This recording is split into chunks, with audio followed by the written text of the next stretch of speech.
नमस्ते। तो क्या भारत से बाहर पैसे भेजने का कोई प्लान है?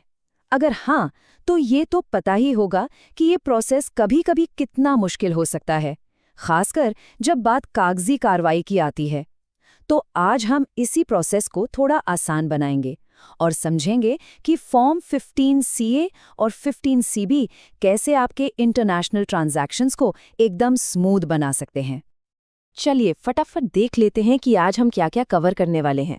हम शुरुआत करेंगे उस आम प्रॉब्लम से कि आखिर विदेश भेजे जाने वाले पेमेंट्स अटक क्यों जाते हैं। फिर हम मिलेंगे फॉर्म 15 सीए और 15 सीबी से, जानेंगे कि इन्हें कब और कैसे भरना है, और आखिर में देखेंगे कि बैंक में कौन-कौन से डॉक्यूमेंट्स जमा करने होते हैं। तो चलिए शुरू करते हैं सबसे बड़ी प्रॉब्लम से, जो बहुत लोगों को फेस करनी पड़ती है। ये फॉरेन पेमेंट्स आखिर अटकते क्यों हैं? हाँ, तो सबसे बड़ा सवाल यही है ना कि बैंक्स हमारे फॉरेन पेमेंट्स को ब्लॉक या डिले क्यों करते हैं। इसका जवाब नियमों में ही छिपा है। देखिए, ये सिर्फ बैंक की मनमानी नहीं है। रिजर्व बैंक ऑफ इंडिया यानी आरबीआई और इनकम टैक्स डिपार्टमेंट, ये दोनों ही ये पक्का करना चाहते हैं कि देश से बाहर जो भी पैसा जा रहा है उस पर टैक्स सही से चुकाया गया है या नहीं। मेन मकसद है टैक्स की चोरी को रोकना, और इसीलिए इन रूल्स को फॉलो करना बहुत जरूरी है, नहीं तो पेमेंट अटकना तो तय है। तो भाई, इस रुकावट का सोल्यूशन क्या है? सोल्यूशन है ये दो फॉर्म्स, 15 सीए और 15 सीबी। आप इन्हें अपने फॉरेन ट्रांजैक्शन की चाबियां समझ सकते हैं। तो सबसे पहले फॉर्म 15 सीए, ये है क्या? बेसिकली ये एक ऑनलाइन डिक्लेरेशन है। पैसा भेजने से पहले आपको इनकम टैक्स पोर्टल पर जाकर इसे भरना होता है। इसका सीधा सा मतलब ये बताना है कि जो पैसा भेजा जा रहा है उस पर इंडिया में टैक्स बनता है या नहीं, और अगर बनता है तो उस पर टीडीएस काटा गया है या नहीं। और फिर आता है फॉर्म 15 सीबी। ये एक चार्टर्ड अकाउंटेंट यानी सीए से लिया हुआ एक सर्टिफिकेट है। इसकी जरूरत हर बार नहीं पड़ती, कुछ खास मामलों में ही पड़ती है।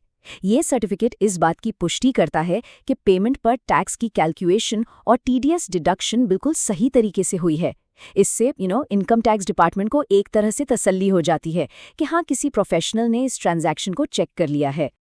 चलिए अब फॉर्म 15 सीए को जरा और डिटेल में समझते हैं, क्योंकि इसे भरने के लिए सही पार्ट चुनना वो बहुत जरूरी है।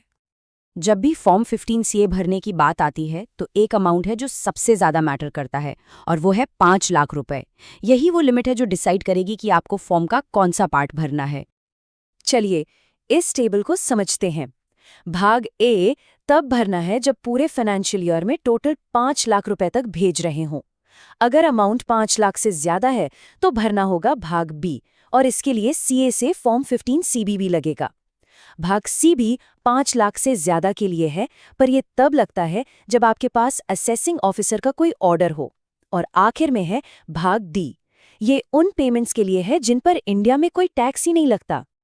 ठीक है, तो अब जरा उस सिचुएशन पर फोकस करते हैं जब एक एक्सपर्ट की राय यानी फॉर्म 15 सीबी की जरूरत पड़ती है। तो फॉर्म 15 सीबी कब कंपल्सरी है? रूल बहुत सिंपल है। जब भी 5 लाख रुपए से ज्यादा का टैक्सेबल अमाउंट भेजा जा रहा हो। जैसा हमने अभी अभी देखा, ये सीधा सीधा फॉर्म 15 सीए के पार्ट बी से जुड़ा हुआ है। एक सीए इस फॉर्म के जरिए क्या क्या कंफर्म करता है? वो ये देखता है कि पेमेंट टैक्सेबल है या नहीं, टीडीएस का रेट सही लगाया गया है, और क्या इस पर डबल टैक्सेशन अवॉइडेंस एग्रीमेंट यानी डीटीएए लागू होता है। मतलब एक तरह से ये आपके ट्रांजैक्शन का पूरा टैक्स ऑडिट ही हो जाता है। अब आते हैं सबसे प्रैक्टिकल सवाल पर। आखिर ये फॉर्म भरना कब है और कब नहीं? इसे एक क्विक चेकलिस्ट की तरह समझ लेते हैं। चलिए कुछ कॉमन एग्जाम्पल्स देखते हैं।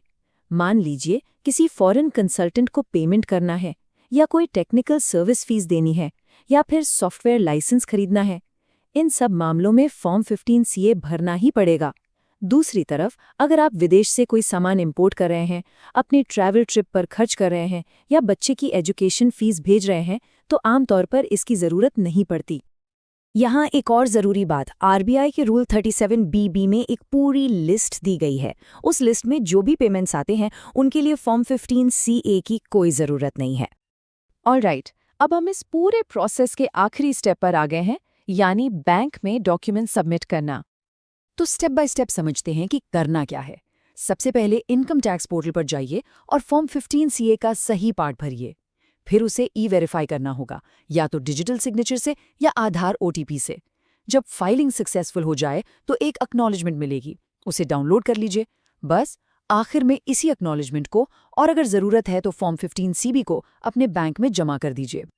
तो इन शॉर्ट, जैसा कि ये स्लाइड कह रही है, फॉर्म 15 सीए को फॉलो करने से कंप्लायंस भी बना रहता है, टैक्स डिस्प्यूट से भी बचते हैं, और सबसे ज़रूरी बात, आपका पैसा बिना किसी रुकावट के जहां पहुंचना है वहां पहुंच जाता है। तो आज की इस सारी बातचीत से सबसे इम्पोर्टेंट टेकअवे क्या है? देखिए, सबसे बड़ी सीख यही है कि प्रॉपर डॉक्यूमेंटेशन का मतलब है पीस ऑफ माइंड। ये प्रोसेस थोड़ा कॉम्प्लिकेटेड लग सकता है, इसलिए अगर ज़रा सा भी डाउट हो तो सबसे अच्छा यही है कि किसी क्वालिफाइड टैक्स एडवाइज़र या चार्टर्ड अकाउंटेंट से सलाह ली जाए।